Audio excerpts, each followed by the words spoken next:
Hi there, good morning. You're watching Market Cafe on ET Now, and well, we have Shreyansi back on the show. Well, yes, absolutely, and it looks like a good morning because Wall Street is coming off a weekly high, and that's what we're looking at for S&P 500, isn't it? Absolutely, not only S&P 500. In fact, good moves coming in from S&P 500, like she mentioned. But of course, you have Dow and Nasdaq also in focus.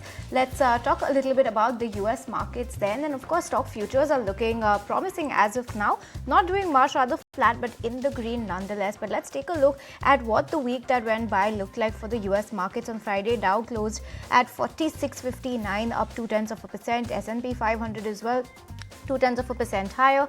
Nasdaq also 0.2% higher. So lots are happening on Wall Street as well.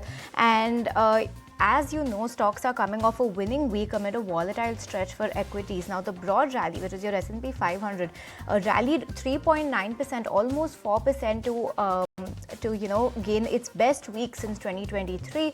Nasdaq and Dow added 5.2 and 3% respectively. So good moves coming in on Wall Street, rather positive. But this was the last week that went by in August. But if you recall, the week before that has been rather tumultuous coming in for Wall Street, and we also did see the impact coming in for us as well. In fact, because of how well these markets have closed off, you can see the GIFT Nifty also indicating a rather positive start for us, 0.3% higher on that front as well. So looking good as of now. And you also had a lot of good news coming in for the US markets over the last week.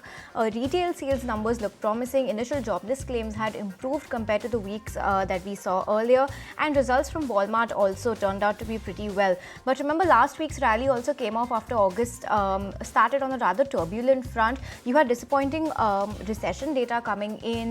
The world was speculating if the Fed is rather behind the curve when it comes to its rate cuts, but you also have some optimistic commentary coming out of the Fed members and the FOMC members. So that is something that has cooled off the tensions on Wall Street as well. And remember, 5th August, you had S&P on record for its worst day since 2022, and just on Friday, you had S&P that has done phenomenally well for itself.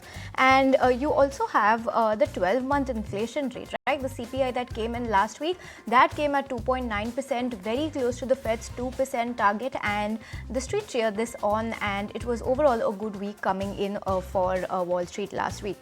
Now, what lies ahead for Wall Street this week is comments coming in from Fed Reserve Chair, that is Jerome Powell, at the Jackson Hole Symposium in Wyoming. This is going to be a very important event to watch out for, because you also have ECB leaders coming there and speaking. Lots of global commentary expected on this front as well. And you also have minutes of the Fed Reserve's meeting today that will be released today, and the Democratic National Convention will also be kicking off today. So lots happening in the US, and all of this is going to see a spillover effect on Wall Street as well. And from the earnings front, while we have wrapped it up in the Indian markets on the earnings front, you also have some earnings coming in from the US today. You have Palo Alto Networks as well as Estee Lauder coming out with their earnings. So while that is on the US front, let's also shift focus, take a look at what European market did on Friday, and rather mixed, but not much to worry about, because you had DAX that was holding on strong, 0.8% higher. FTSE, however, rather subdued, 0.5% lower. Stock 600 also 0.3% higher is where it closed. So overall looking good, and well, let's just see how this pans over for our markets, because the Wall Street looks rather positive as of now. Well, absolutely. If you like this video, then like, share and subscribe to ET Now.